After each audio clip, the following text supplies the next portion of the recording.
again for the second time to introduce today's speaker, which I think most of you were here the first time that he spoke to us.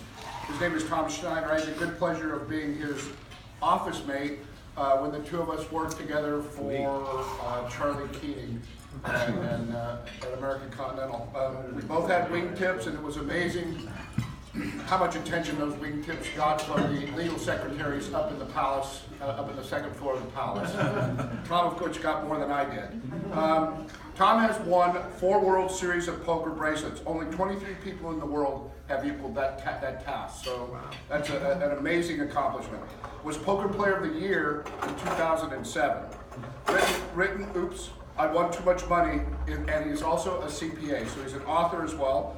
Appears on Poker Night in America TV show, singer-songwriter, was president of a public golf company, was controller for Ping, currently CFO, consultant for Loudmouth, which you can see by his jacket, and if you've ever seen John Daly on television, it's, you know, he wears the Loudmouth pants.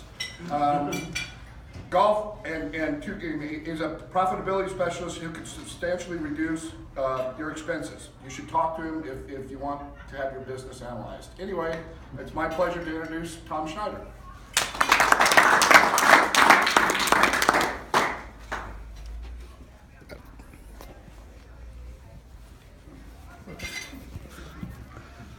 This is being videoed.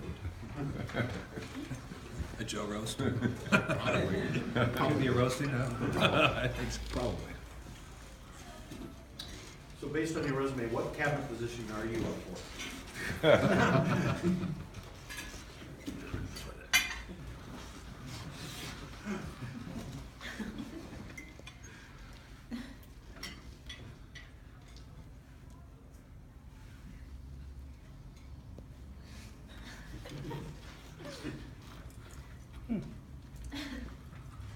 Okay,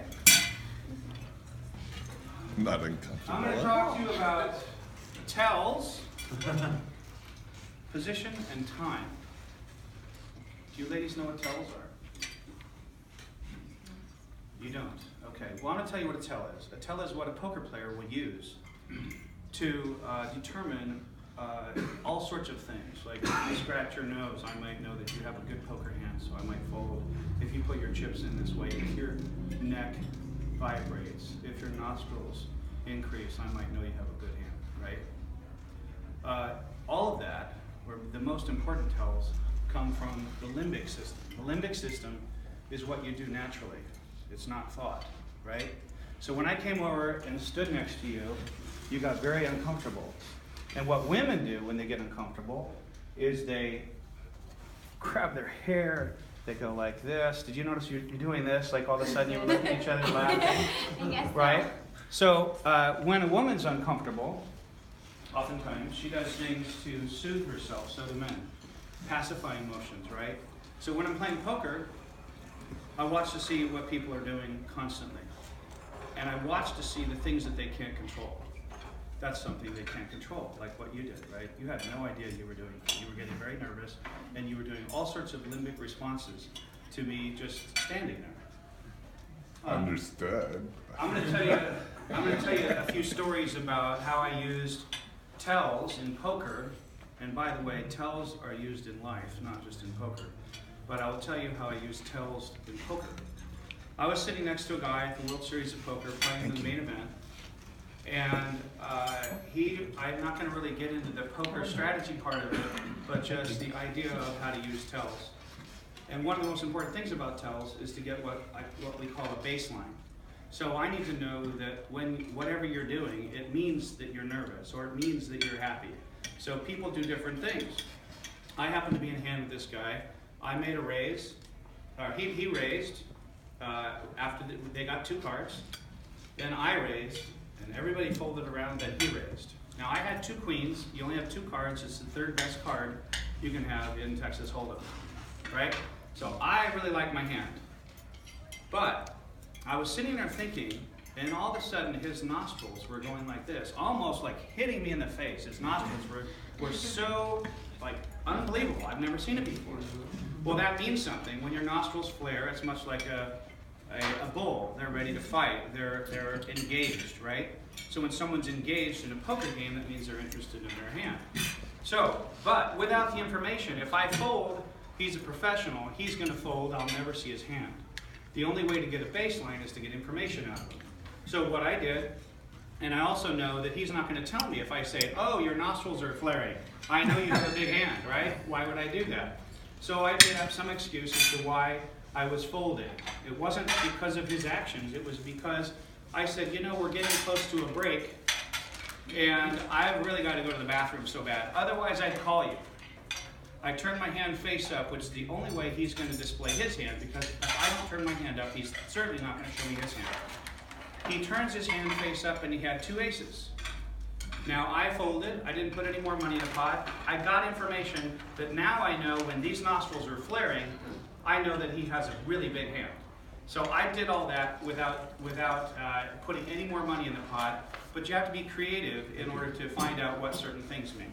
Because he didn't really need to do that. He could have still gone. He wasn't, no. You folded, Oh, no, he should have folded it, he should have laid it down because he just Right. gave me free information. Right.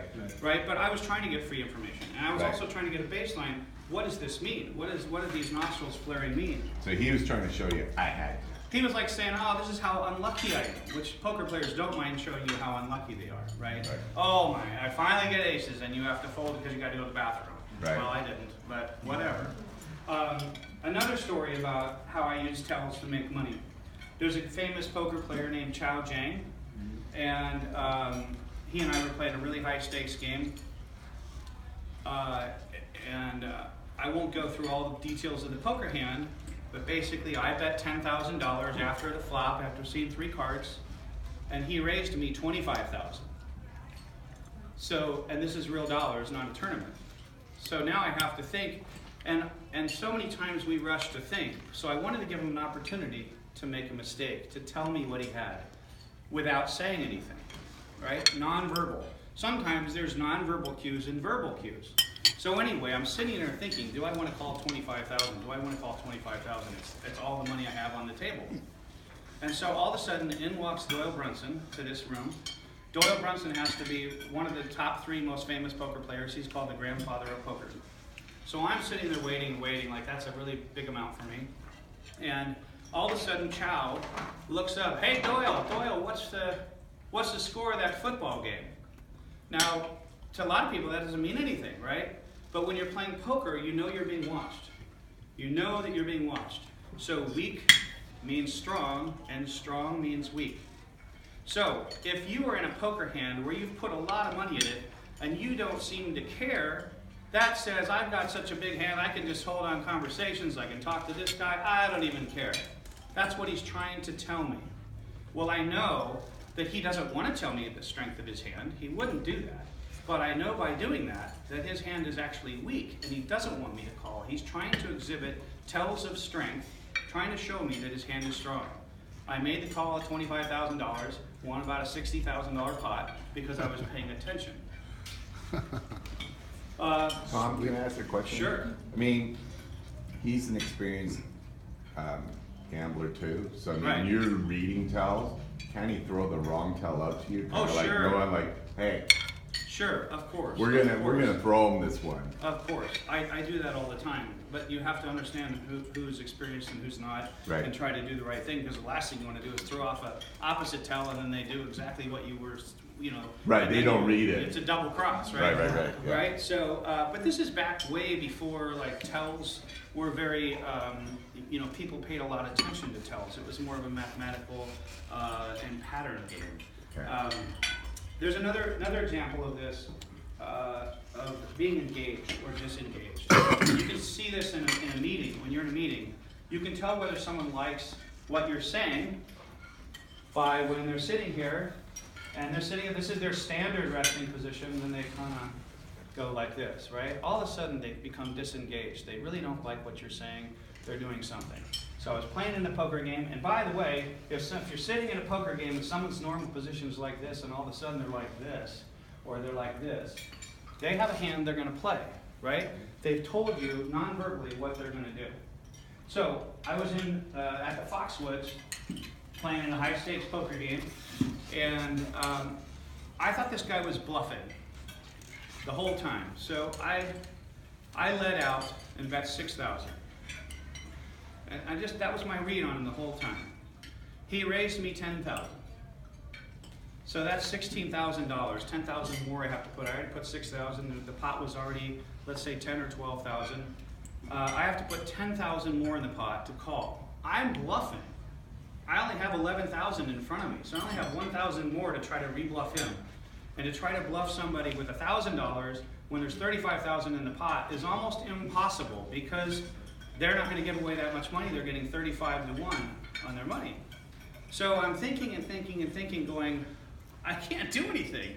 I have got myself in this trap. He put in 10,000, I have to call. And I'm thinking, I cannot do anything. And then all of a sudden, he's sitting there, and when someone's staring at you and you're bluffing, they call that the pressure cooker, right? Because the pressure mounts and mounts and mounts and mounts, and you just don't know what to do. And he's sitting there like this, and he moves away like this, almost really exaggerated. And I thought, you know what? I could raise him $1,000 into a $35,000 pot and possibly pick this up. I raised him $1,000. He instantly folded. I had 7 high. That's what I had. But because I paid attention to what he was doing, I made money. What is the most? Oh, go ahead. So like in that situation, do you sometimes want to show your hand so he kind of knows that you bluff and he doesn't know your stuff, or do you always keep your cards? I tried to never give free information. Okay. Only